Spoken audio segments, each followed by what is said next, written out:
Bonjour, je suis très heureux de vous accueillir aujourd'hui pour ce premier épisode de mes causeries au coin du web. Donc, dans le cadre de mon ouvrage Apocalypse managériale, je vais vous proposer une série de commentaires sur des idées qui sont centrales, importantes pour ce livre. Et je vais commencer aujourd'hui par évidemment le concept le plus central, qui est le concept d'apocalypse managériale. Alors, comme vous allez le constater, ces causeries sont assez spontanées. Elles sont plus à prendre comme une réflexion à voix haute que comme un exposé particulièrement structuré. Et j'ai choisi de présenter chacun des concepts à partir de questions, tout simplement, qui me sont posées par des lecteurs et des lectrices, par email, dans le cadre des réseaux sociaux, ou encore pendant des présentations, des séminaires organisés sur cet ouvrage.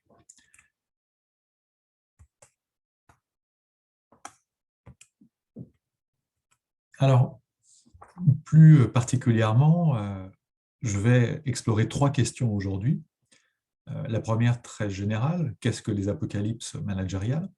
Je vais revenir sur le sens et la définition de ce terme. En quoi sont-elles la conséquence récurrente de la grande rencontre entre management et digital? Et troisièmement, je vais essayer de qualifier cette rencontre. Je vais essayer de comprendre ce qu'elle est et pourquoi elle n'est pas un culte ou une architecture. Voilà, ce qui va me permettre de revenir à un certain nombre de questions récentes sur ce concept. Alors, en premier abord, je pourrais vous dire que les apocalypses managériales sont des agencements narratifs au cœur du phénomène managérial. J'emprunte évidemment l'idée d'agencement à un philosophe qui s'appelle Gilles Deleuze. Et dans le prolongement de la racine étymologique de la notion d'apocalypse managériale, j'ai envie de vous dire que le phénomène désigne une révélation, un dévoilement, c'est le sens de la racine grecque, apocalypsis, qui est derrière le mot apocalypse, donc une révélation, un dévoilement d'un monde nouveau et imminent. Alors, il ne s'agit pas vraiment d'une voix, d'une prédiction, d'une vision venue du ciel, d'un processus transcendant l'expérience, mais comme je l'explique dans le livre avec le développement de la classe managériale et de toutes ces instrumentations, il s'agit plutôt d'un processus réel, auto-entretenu par ses propres incomplétudes. On pourrait dire assez schématiquement que sur un temps long, on passe d'un management calculé à un management instrumenté. L'administration calculée du domaine, on peut penser à Xénophon sur l'Antiquité, puis le management calculé sont très anciens. Ces phénomènes domestiques, ils sont liés à une économie domestique, on compte les animaux, les productions agricoles, les esclaves, etc. Tous ces phénomènes domestiques au cœur de l'administration du domaine sont présents dès l'Antiquité. On continue tout au long de l'Antiquité et sur le Moyen-Âge à administrer le domaine, ses biens et ses hommes. De plus en plus, on clôture, cloître, on fortifie, pensez aux enclosures un peu plus tard. Mais sur la deuxième partie du Moyen-Âge, le monde s'ouvre plus que jamais. On commerce, on accumule, on spécule, on promet des richesses de plus en plus futures, mais pour ici-bas. Il y a bien évidemment toujours des promesses liées à un autre monde. Je pense à tout le mécanisme qui apparaît au Moyen-Âge des indulgences. Mais de plus en plus, on promet et on gère des richesses futures pour ici-bas. Le management a besoin d'accumuler un nombre croissant d'informations et de développer des techniques susceptibles de représenter une richesse qui est de plus en plus distante, voilà, avec le commerce, les routes commerciales, les progrès des communications, tout s'étire, et de représenter une richesse de plus en plus distante, mais également dont les mécanismes d'administration sont de plus en plus délégués. On pourrait même dire que les marchés, qui sont évidemment des phénomènes très très anciens, sont finalement des dispositifs, ça n'existe pas entre guillemets naturellement, et les marchés gagnent progressivement dans leur processus en abstraction.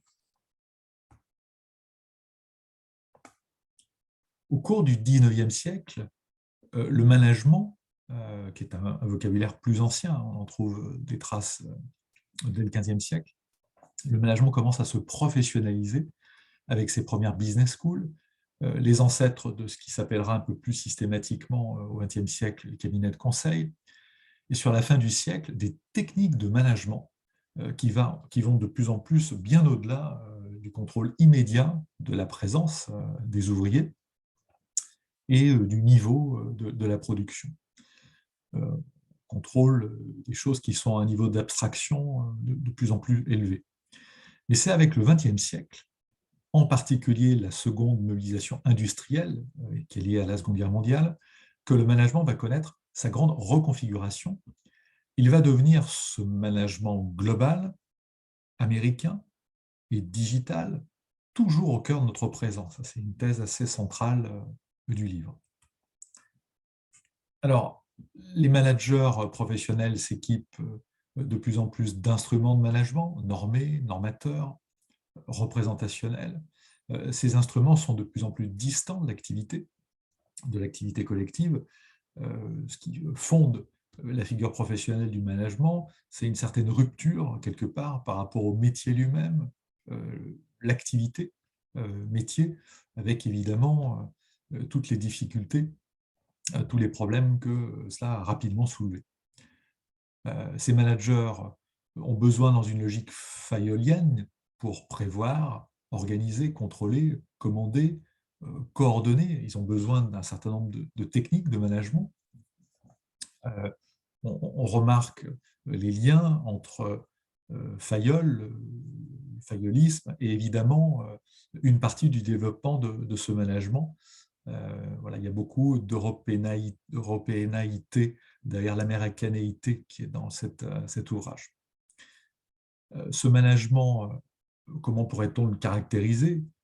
Ce management post-mobilisation industrielle, il est de plus en plus orienté flux. Ça, c'est une caractéristique extrêmement importante. Flux logistique, une bonne partie de la logistique contemporaine se développe sur le champ d'expérimentation de la Seconde Guerre mondiale, puis le monde étiré, gigantesque de la guerre froide, des flux financiers de plus en plus globaux, de plus en plus complexes, évidemment des flux productifs et des flux humains, eux aussi globalisés. En tout cas, cette idée de flux et la question de leur représentation est extrêmement centrale dans ce management américain au cœur de l'ouvrage. Deuxième caractéristique également très importante, c'est un monde de projets.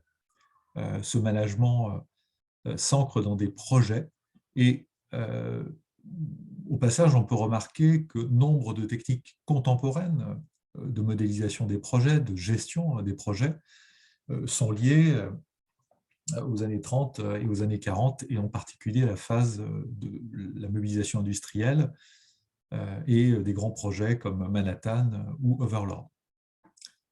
Et ce management de plus en plus orienté flux et projets se digitalise radicalement. C'est la thèse centrale du livre, la thèse d'une grande rencontre entre le management et le digital. Il n'est pas ou plus système ou idéologie. J'emploie à ces mots le terme de système ou d'idéologie capitaliste dans l'ouvrage, en étant en cela assez fidèle à la vision de James Burnham. Et je pense que dans le livre, je mets en lumière, avec beaucoup d'autres, un phénomène d'agencement deleuzien, un phénomène d'agencement extrêmement accéléré par les années 30 et les années 40, qui cadre mal avec des notions comme les notions de système. Donc ce management est un grand tout agençant nos modes de vie, et sur ce chemin, c'est un processus de plus en plus politique. Il y a peu de compartiments de nos vies qui ne sont pas impactés par le développement, la généralisation de ce management. Alors, comment peut-on qualifier cette grande rencontre entre le management et le digital qui caractérise le phénomène que je viens d'évoquer? Elle est d'abord et avant tout un événement guerrier. J'insiste beaucoup sur ça dans le livre. Il en reste de toute évidence quelque chose, si on pense au champ du management stratégique, et à ces logiques, ces métaphores, ces terminologies de conquête, ces terminologies guerrières, son ontologie de l'ennemi, de l'adversaire qui reste encore très très présente, et même finalement quand est évoqué un mécanisme d'alliance, de collaboration ou même de coopération, c'est toujours pour gagner, davantage que quelque chose qui s'inscrirait dans la logique d'une grande cause, enfin, même pas de mission, dans la logique d'une grande cause. Et deuxième caractéristique, cet événement, il est profondément américain. J'aurai l'occasion, dans le cadre d'autres épisodes de ces causeries au coin du web, de revenir bien sûr sur l'américanéité de ce management. Alors je dis souvent que ce n'est pas Bonnie et Clyde qui se sont rencontrés, c'est une rencontre faite d'événements multiples qui a finalement fait Bonnie et Clyde. C'est la même chose pour le management et le digital. Une rencontre caractérisée par des événements multiples. Le guerrier américain a produit ses acteurs, ses techniques, son décorum, ses agences, donc ses capacités de transformation. On peut dire que la digitalité est cybernétique. Voilà, dans le livre, je distingue bien digitalité et cybernétique, même s'il y a un lien très très fort, en particulier pour les années 30, 40 et un petit peu pour les années 50. Le contrôle et la rétroaction, qui sont au cœur de la vision cybernétique, sont centrales dans ce management. Mais bien au-delà de ça, cette digitalité, elle est représentationnelle, donc cadre philosophique et cadre d'action antérieure à la cybernétique. Cette vision, elle est équilibrationnelle. L'idée d'équilibration est très ancienne. Un certain nombre d'auteurs, comme Joel Kay, que je reprends dans le livre, expliquent extrêmement clairement à quel point cette idée se forme au Moyen-Âge, et elle est adaptative. Une idée extrêmement libérale américaine, à nouveau structurante de la digitalité et bien au-delà de la cybernétique. Et on pourrait également ajouter qu'une partie de la cybernétique, comme philosophie notamment pragmatiste, j'évoque dans le livre ces liens étonnants que j'ai eu l'occasion d'explorer entre le pragmatisme et la cybernétique, et notamment la vision cybernétique de Norbert Wiener et le pragmatisme de John Dewey. Une bonne partie de ça dans l'événement de cette rencontre, ou les événements de cette rencontre, va être mis de côté, va disparaître. Alors, le management digital est une révélation à la fois matérielle et narrative. Ça compte bien plus qu'il ou elle compte, par rapport à une métaphore que j'emploie dans le livre, qui est celle des 1001 nuits.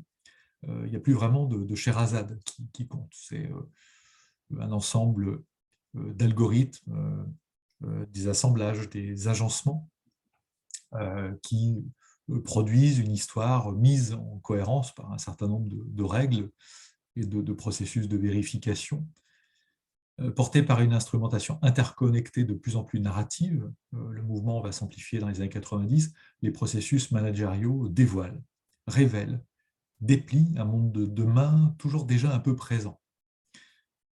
Sur ce chemin, les apocalypses managériales transforment toujours davantage notre planète et l'altérité en ressources, en opportunités. La narration calcule le monde au fil de son déploiement et elle le consomme. Le monde devient de plus en plus incomplet, il est incomplété par les événements du management. Dans le livre, en lien avec les travaux du philosophe Martin Heidegger, j'évoque également un événement de dissimulation de la finitude de nos existences. Et pour conclure, toujours en lien avec un certain nombre de questions qui m'ont été posées sur cette notion, j'aimerais positionner la thèse du livre par rapport à un certain nombre d'ouvrages cités dans le livre ou qui ont pu inspirer le livre et d'ailleurs faire partie parfois de sections retirées ou inconnues au moment de l'écriture du livre. Alors, je vais commencer par Managerial Revolution, donc, qui est extrêmement important. C'est un livre qu'a écrit James Burnham, un philosophe de NYU en 1941, et qui défend une thèse extrêmement intéressante à un moment incertain. On est en plein milieu de la guerre. Donc, il y a la thèse suivante.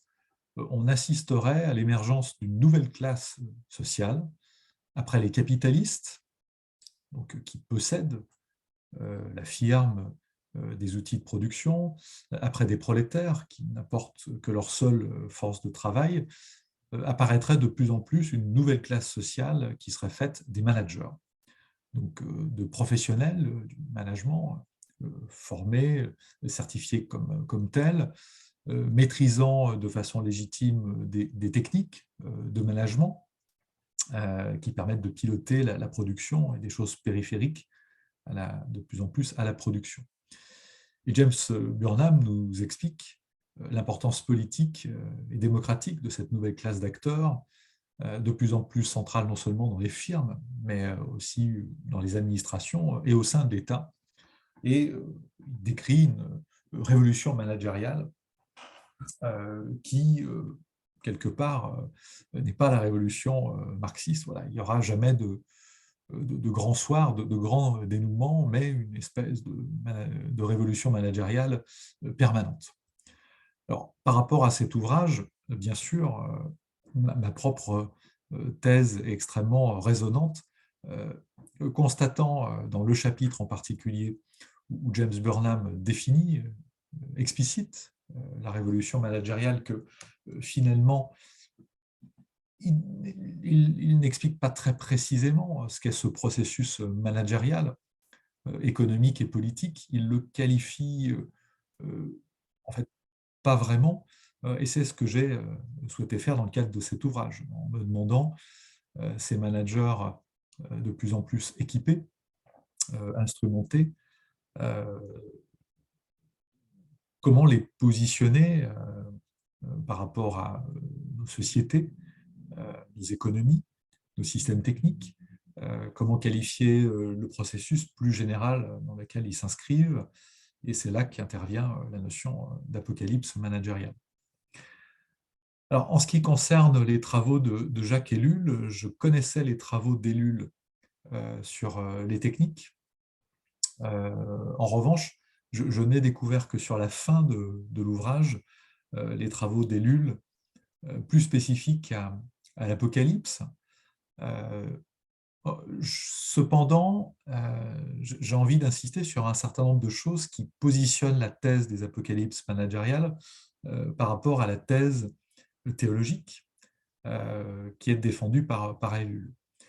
C'est bien un processus profondément immanent que je décris dans l'ouvrage, et c'est un processus qui va au-delà de l'architecture en mouvement, je pense, qu'évoque Jacques Ellul, notamment en lien avec ce point sur la digitalité, qui ne fait pas partie de la construction intellectuelle qui est proposée par Jacques Ellul.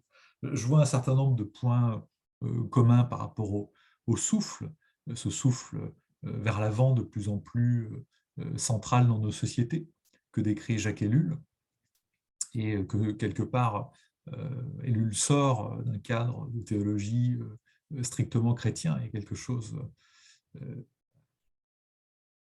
pour une partie de sa pensée de plus philosophique que théologique, mais je ne retrouve pas dans son argument architectural ce point crucial dans la thèse de l'ouvrage qui est lié à la digitalité, à la cybernétique et aux instrumentations. Même si dans son architecture et sa réflexion sur les techniques, il y a un certain nombre de points indirectement de recoupement, je ne retrouve pas les concepts, les pensées qui ont nourri ce point de l'ouvrage. En revanche, je connaissais les travaux de Walter Benjamin, notamment son carnet et sa réflexion sur le capitalisme comme religion. Ça, c'était en revanche un élément d'une section sur laquelle j'avais travaillé en lien avec cet ouvrage sorti en 2019. Mais là aussi, il y a pour moi un certain nombre de points de divergence extrêmement importants que je vais rappeler. Après avoir insisté sur un point qui pour moi est crucial, c'est que je n'ai pas souhaité rentrer dans la logique ou la terminologie d'une théologie. J'ai totalement laïcisé cette notion d'apocalypse managériale en revenant simplement vers l'étymologie. J'ai souhaité ne pas rentrer dans un débat théologique ou un débat transcendantal, décrivant finalement un processus extrêmement immanent dans mon livre. Donc voilà, après quelques hésitations sur un certain nombre de détours théologiques qui reviendront certainement dans d'autres écrits, mais pour cet ouvrage, par rapport à l'angle et la thèse que j'ai souhaité défendre pour cet ouvrage, j'ai relativement, à ce stade, évacué cette question théologique. Alors, par rapport à l'idée qui est défendue sous forme d'une compilation de pensées, voilà.